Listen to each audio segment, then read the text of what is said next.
ایرانی صدر Masoud Pezeshkian کا 2 روزہ دورہ پاکستان۔ ایرانی صدر مسعود پزشکیان کی وزیر اعظم ہاؤس آمد، پرتپاک استقبال۔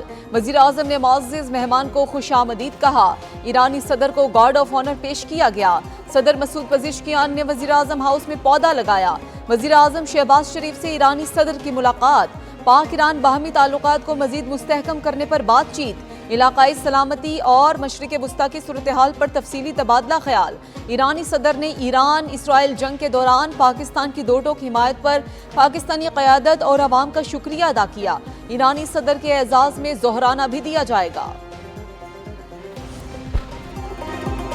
نائب وزیر اعظم اسحاق ڈار سے ایرانی وزیر خارجہ کی ملاقات۔ پاکستان اور ایران کے تعلقات کو مضبوط بنانے کے عزم کا اعادہ۔ تجارت اور اقتصادی ترقی کے فروغ پر توجہ مرکوز کرنے پر اتفاق۔ مشاورت اور روابط کے مؤثر نظام کو مضبوط بنانے کی ضرورت پر زور دیا گیا۔ علاقائی سلامتی، انسداد دہشت گردی کی صورتحال پر گفتگو کی گئی۔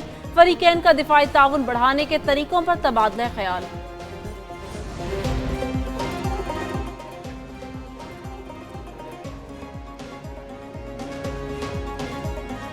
وزیر دفاع خواجہ آصف سے ایرانی ہم منصب کی اہم ملاقات۔ دفاعی تعاون اور علاقائی سلامتی پر تبادلہ خیال۔ انسداد دہشت گردی کے لیے مشترکہ کوششوں پر اتفاق۔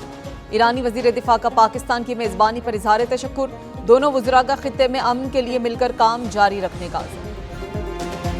جینسن ہولڈر نے پاکستان سے فتح چھین لی۔ ویسٹ انڈیز نے سنسنی خیز مقابلے کے بعد پاکستان کو دوسری T20 میں 2 وکٹوں سے شکست دے دی۔ جینسن ہولڈر نے آخری گیند پر چوکا لگا کر ٹیم کو فتح دلائی۔ ویسٹ انڈیز نے 134 رنز کا ہدف 8 وکٹوں پر حاصل کر لیا۔ 3 میچز کی سیریز 1-1 سے برابر۔ گڈاکیش موتی نے 28 اور کپتان شاہوپ نے 21 رنز بنائے۔ محمد نواز نے 3 اور سائم ایوب نے 2 وکٹیں حاصل کی۔ حسن علی نے 4 اوورز میں 48 رنز سکور کیے۔ پاکستان نے پہلے کھیلتے ہوئے 9 وکٹوں پر 133 رنز بنائے۔ حسن نواز 40 اور سلمان علی آغا 38 رنز بنا کر نمایاں رہے۔ دونوں ٹیموں کے درمیان فیصلہ کن میچ کل کھیلا جائے گا۔ پاکستانی کھلاڑیوں پر ورلڈ لیجنڈز چیمپئن شپ میں شرکت پر پابندی۔ پی سی بی کا world champion ship of legends میں دوہرے معیار پر شدید رد عمل۔ Chairman P C B Mohsin Naqvi کی زیر صدارت پی سی بی کے بورڈ آف گورنرز کا اجلاس۔ WCL کے دوہرے معیار پر شدید مایوسی کا اظہار۔ پی سی بی کا کہنا ہے کہ بین الاقوامی کھیلوں میں محتسب رویہ ناقابل برداشت ہے۔ جان بوجھ کر میچز نہ کھیلنے والی ٹیم کو پوائنٹس دینا کھیل کی روح کے منافی ہے۔ کھیل کو سیاست سے آلودہ کرنے والے ٹورنامنٹ میں شرکت نہیں کریں گے۔ بنوں میں فتح خیل پولیس چوکی پر دہشت گردوں کا حملہ ناکام۔ پولیس کی جوابی کارروائی میں 3 دہشت گرد مارے گئے، کئی زخمی۔ فائرنگ کے تبادلے میں کانسٹیبل شہید۔ وزیر داخلہ محسن نقوی کا بنوں میں پولیس چوکی پر حملے کی مذمت۔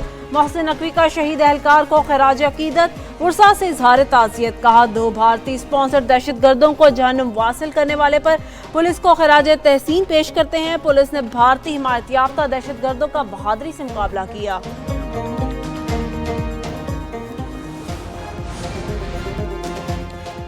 مودی کے زیر اثر بھارتی انتخابی نظام، اپوزیشن لیڈر کے ہاتھوں بے نقاب۔ راہل گاندھی کے بی جے پی کے چوری شدہ الیکشن کے انکشاف نے بھارتی انتخابی نظام کا راز فاش کر دیا۔ راہل گاندھی نے کہا کہ انتخابی نظام کے بارے میں جب ڈیٹا جاری کریں گے تو یہ ایٹم بم جیسا ہوگا۔ بھارت کا انتخابی نظام پہلے ہی مر چکا ہے۔ اگر نشستیں دھاندلی سے نہ جیتی گئیں تو مودی بھارت کا وزیر اعظم نہ ہوتا۔ ثابت کریں گے کہ لوک سبھا کا الیکشن کیسے چوری کیا گیا۔ جس ادارے نے جمہوریت کا دفاع کرنا تھا وہ خود قبضے میں چلا گیا۔ اقلیتوں اور مخالفین کے خلاف مودی حکومت کی دہشت گردی۔ یورپی پارلیمنٹ 2025 رپورٹ کے ہوشربا انکشافات۔ رپورٹ کے مطابق سرحد پار قتل اور قاتلانہ حملے میں مودی حکومت کا ہاتھ ہے۔ بھارت مخالفین کو صرف جسمانی نہیں بلکہ ڈیجیٹل طور پر بھی نشانہ بنا رہا۔ بھارتی حکومت اور ایجنسیوں کے اعمال پر 2023 میں کینیڈا میں ہردیپ سنگھ کا قتل ہوا۔ یورپی رپورٹ میں ان واقعات کو براہ راست بھارت کے ریاستی جبر پالیسی کے تحت انسانی حقوق کی شدید خلاف ورزیاں قرار دیا گیا۔ پاسپورٹ منسوخ کرنا اور سفارتی سہولیات روکنا بھی بھارتی جبر کی حکمت عملی کا حصہ۔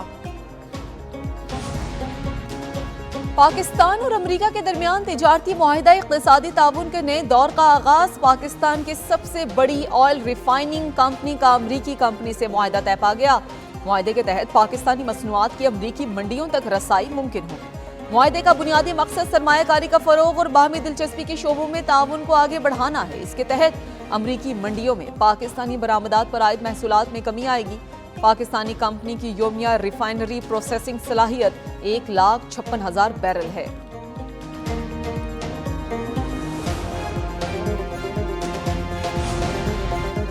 ISPR سمر انٹرنشپ 2025 کے طلباء و طالبات کا کلا بالا حصار کا دورہ۔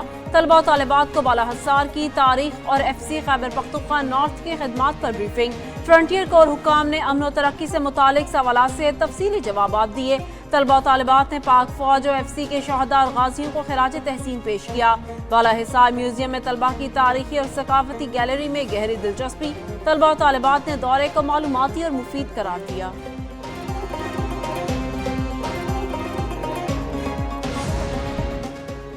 بلوچستان کے 7 اضلاع میں خالی نشستوں پر ضمنی بلدیاتی انتخابات کے لیے پولنگ جاری۔ انتخابات میں 16 نشستوں کے لیے 25 امیدوار میدان میں۔ خواتین کی 6 خالی نشستوں پر 15 امیدوار، مزدور کی 2 خالی نشستوں پر 4، کسان کی 1 خالی نشست پر 3 اور غیر مسلم کی 7 خالی نشستوں پر 3 امیدوار مد مقابل ہیں۔ انتخابات میں مجموعی طور پر 106 جنرل کاؤنسلرز ووٹ ڈالیں گے۔ پولنگ شام 4 بجے تک جاری رہے گی۔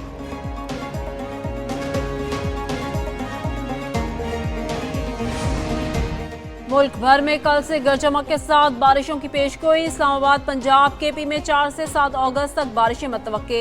سندھ، بلوچستان میں 6 اگست کو شدید بارشوں کا امکان۔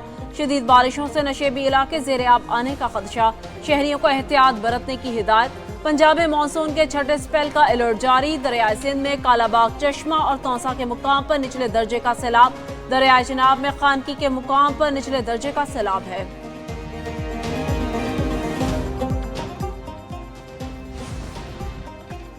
ملک کے مختلف شہروں میں 5.1 شدت کا زلزلہ۔ اسلام آباد، راولپنڈی، مری، گوجرخان، چکوال میں زلزلہ۔ مانسہرہ، مردان، نوشہرہ، اٹک، سوابی میں بھی زلزلہ۔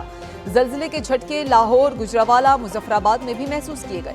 زلزلے کی گہرائی 10 کلومیٹر ریکارڈ کی گئی۔ زلزلے کا مرکز روات سے 15 کلومیٹر ساؤتھ ایسٹ تھا۔ گزشتہ رات ملک بھر میں 5.4 شدت کا زلزلہ آیا تھا۔